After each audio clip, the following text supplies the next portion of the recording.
Hello and welcome to all our viewers in Nigeria and around the world to the news cycle on Global Television, coming to you live from the nation's capital, Abuja. I am Queen Agaba. A quick reminder that Global Television is on DSTV channel 365, on Star Times channel 276 and free to air on Nightcomsat. You can also download the Global TV Nigeria mobile app for Android and iOS devices to keep track of our broadcast. The House of Representatives, Abbas Tajuddin, has withdrawn a bill that aimed to make voting mandatory for all eligible Nigerians. The bill, which he co-sponsored with Daniel Asama Ago, was meant to change the Electoral Act 2022 to encourage more people to vote and strengthen democracy. In a statement on Monday, his media aide, Musa Krishi, says the decision to pull the bill came after speaking with many people and groups across the country. Saudi Arabia has stopped Kaduna-based Islamic scholar Sheikh Ahmed Gumi from performing the 2025 Hajj and deported him to Nigeria. Sheikh Gumi confirmed this in a post made on Monday, May 26th. 2025 via his Facebook page. He says the Saudi government has granted him a visa to enter the country for Hajj, but was not allowed to enter Medina to begin his religious duties. Sheikh Gumi is part of a delegation of scholars sponsored by the Nigerian Hajj Commission to travel to Saudi Arabia for religious services. Officials from the Federal Capital Territory Administration under the leadership of Minister Federal Capital Territory, Nyesom Wike, have sequestered the national headquarters of the People's Democratic Party. The group of FCTA staff locked the entrance gate of Wadata Plaza, the PDP's national secretariat located in Wuse Zone 5, Abuja. This action follows the FCTA's recent announcement on Sunday, stating the intention to reclaim properties affected by the revocation of 4,794 land titles due to non-payment of ground rent spanning 10 to 43 years. Meanwhile, the Federal Inland Revenue Service has condemned the Federal Capital Territory Administration for shutting down one of its offices in Abuja.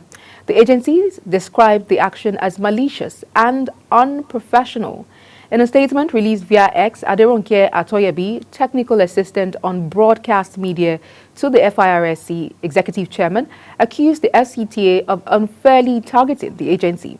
According to her, the incident comes at a critical juncture for Nigeria's tax system, with major reform legislation expected to be finalized soon. She further warned that such disruptions could undermine public confidence and delay the implementation of key fiscal policies. The People's Democratic Party, PDP, has postponed its 99th National Executive Committee, NEC, meeting amid growing concerns over whether the party's top decision-making body can take decisive action against former Vice President Atiku Abubakar and the Federal Capital Territory FCT Minister, Nyesom Wike. The meeting had been scheduled for tomorrow at the PDP's National Secretariat in Abuja. However, it was postponed to allow the Reconciliation Committee, led by former Senate President Bukola Saraki, to carry out its assignment. A notice tagged postponement of the 99th NEC meeting, signed by PDP's National Secretary Samuel Anyanwu, stated that a new date would be scheduled. A high-profile meeting in Abuja aimed at forging a political coalition against the ruling All Progressives Congress APC was briefly thrown into chaos following a disagreement among delegates.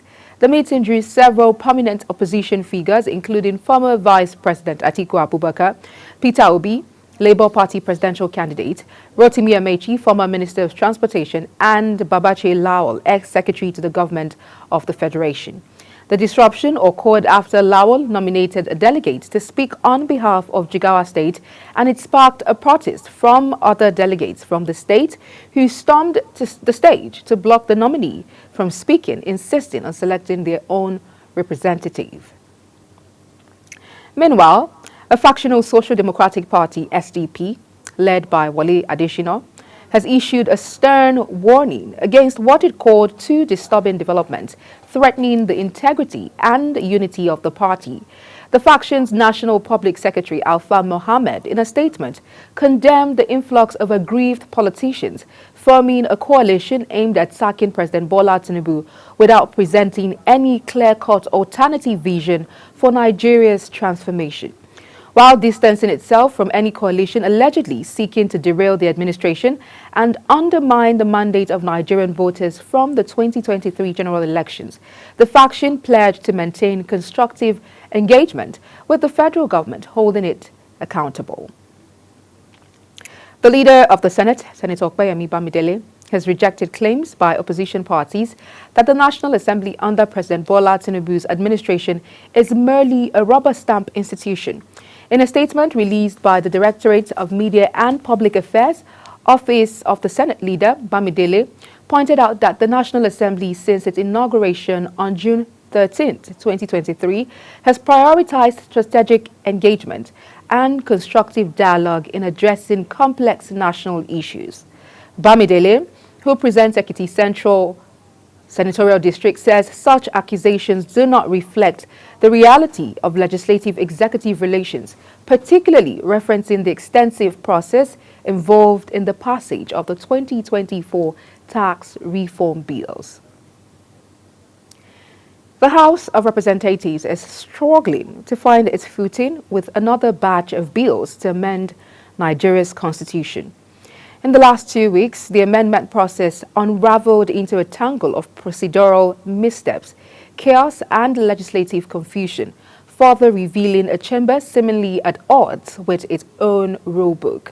The confusion was brought by 7 constitutional amendment bills covering sensitive and potentially transformative areas. When the bills came up for second reading in one of its plenary sessions, presided over by Benjamin Kalu, the Deputy Speaker, the bills were bundled together and put to a single vote, and the lawmakers overwhelmingly voted nay, blocking the entire batch from proceedings. Kebbi State Chapter of the National Council for Women's Societies has called for a total ban on street hawking by young girls, describing the trend as dangerous and morally harmful. State President of the Council, Hajia Hadiza Mohammed Kola, raised alarm over the increasing number of girl children hawking on the streets, warning that the practice exposes them to risks such as sexual exploitation, early sex for money transactions, and other forms of abuse. Kola dismissed the widely held belief that poverty is solely to blame, arguing that many women have benefited from government support programs like home gardening initiatives. According to her, some of these women now earn enough to support their families without pushing their daughters into street hawking. The Zamfara state government says it is committed to providing political and financial support to end malnutrition, which has affected several children in the state. Governor Dauda Lawal stated this during the launch of comprehensive nutrition policy and signing of memorandum of understanding with UNICEF and the Federal University Gusau to train 1,000 auxiliary social workers. Global Television brings you details. In Zamfara State, the crisis of child malnutrition remains a pressing concern, with thousands of children suffering from severe acute malnutrition. To address this, the state government has launched a nutrition and food policy and entered into a strategic partnership with UNICEF and the Federal University Gusau. Governor Dauda Lawal, in his keynote address, announced the immediate release of 500 million naira as counterpart funding, pledging full support for the implementation of the nutrition policy. For the very first time in the history of our state, we are laying the foundation to train and produce over 1,000 certified auxiliary social workers by signing this MOU today, inshallah. These individuals will form a skilled community-based response team to tackle issues such as child abuse, neglect, exploitation, harmful practices, as well as gender-based violence. They will be critical in reaching on underserved communities and ensuring every child enjoys a safe, nurturing environment. According to UNICEF, out of 1.2 million children in the state, an estimated 250,000 are currently battling severe acute malnutrition, a situation requiring urgent and coordinated intervention.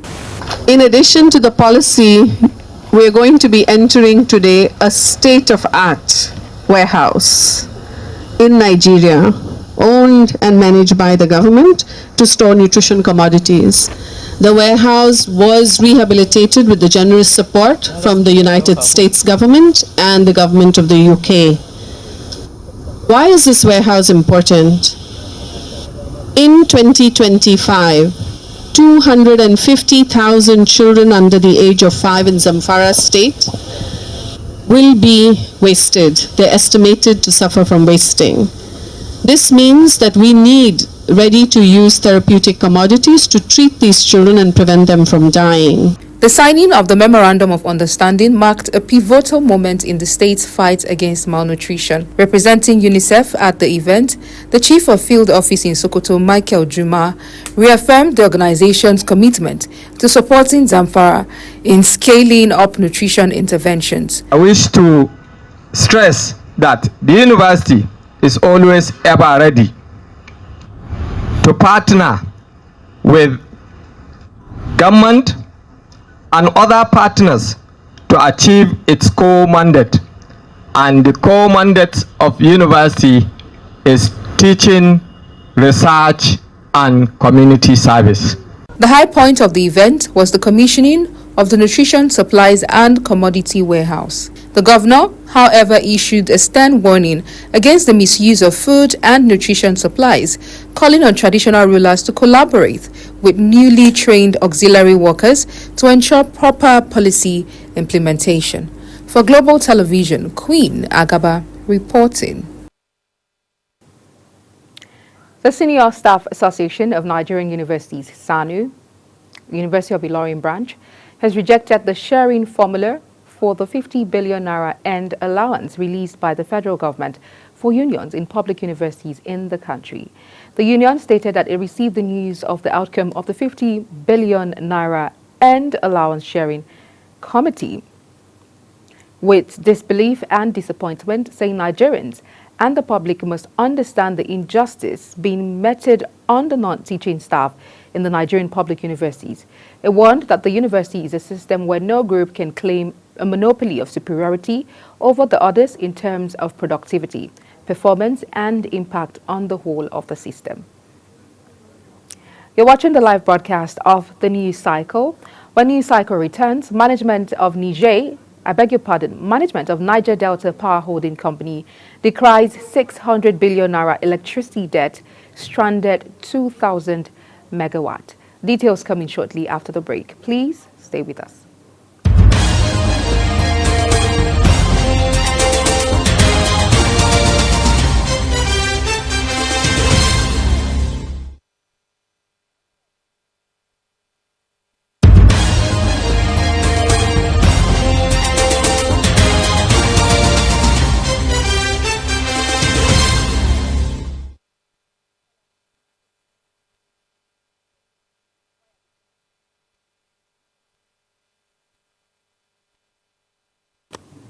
Many thanks for staying with us. If you've just joined us, this is Global Television bringing you live broadcast of the News Cycle.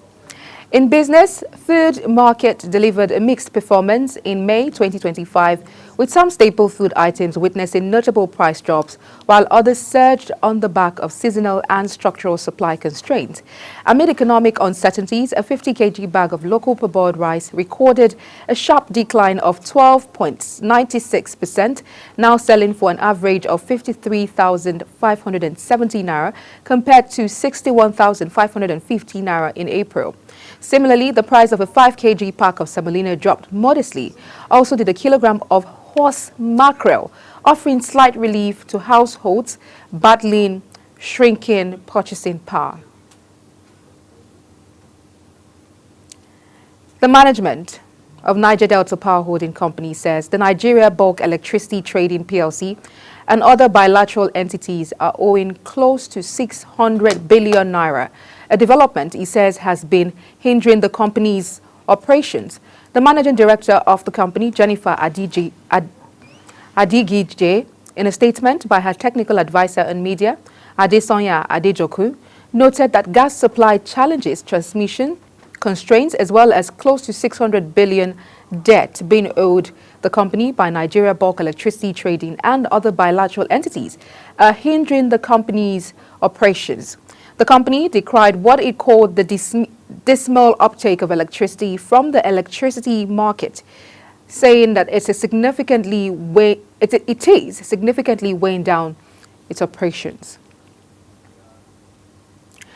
Nigeria's fulfillment of foreign trade transactions through letters of credit rose by 3.68% year-on-year to $267.96 million in the first 4 months of 2025, up from $258.46 million in the corresponding period of 2024. This was disclosed by the Central Bank of Nigeria in its international payment data published on its website. A letter of credit is a written commitment issued by a bank on behalf of an importer, guaranteeing payment to an exporter once shipment and proper documentations are confirmed.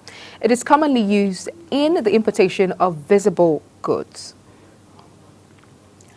On the foreign scene, United States President Donald Trump has lambasted his Russian counterpart, Vladimir Putin, describing him as absolutely crazy after Moscow launched its largest aerial attack of the war on Ukraine, killing at least 13 people. Trump's comments issued on his Truth social media platform late on Sunday marked a rare rebuke of Putin. The comments came as Ukraine's Air Force say Russia had launched a record number of drones against Ukraine overnight on Sunday. It says Russian forces deployed 298 drones and 69 missiles, but it was able to down 266 drones and 45 missiles.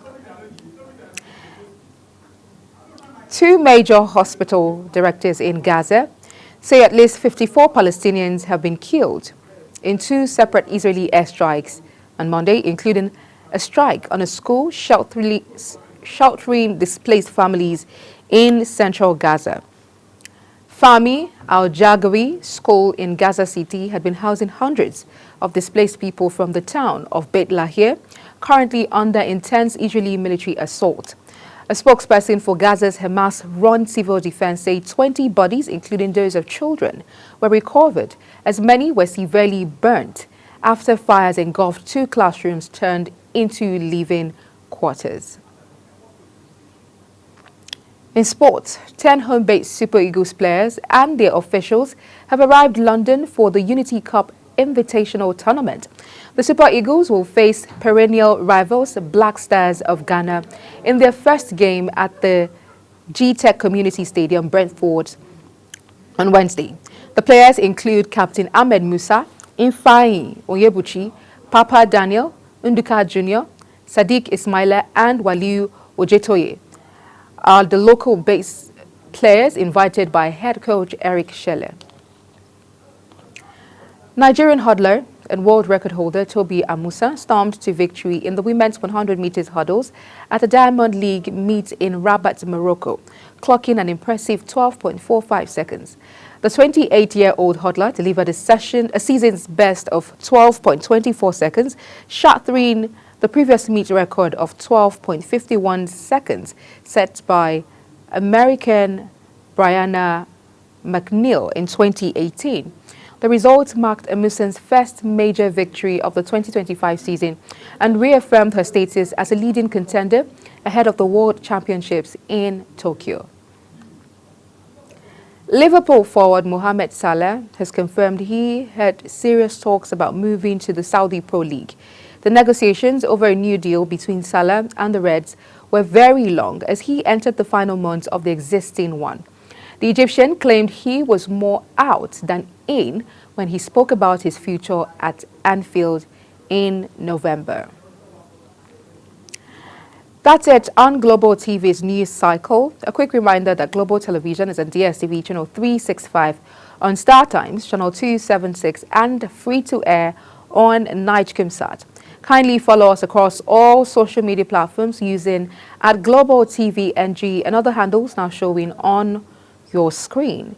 You can also download the Global TV Nigeria mobile app for Android and iOS devices to keep track of our broadcast. I am Queen Agaba. Thank you for watching and see you again.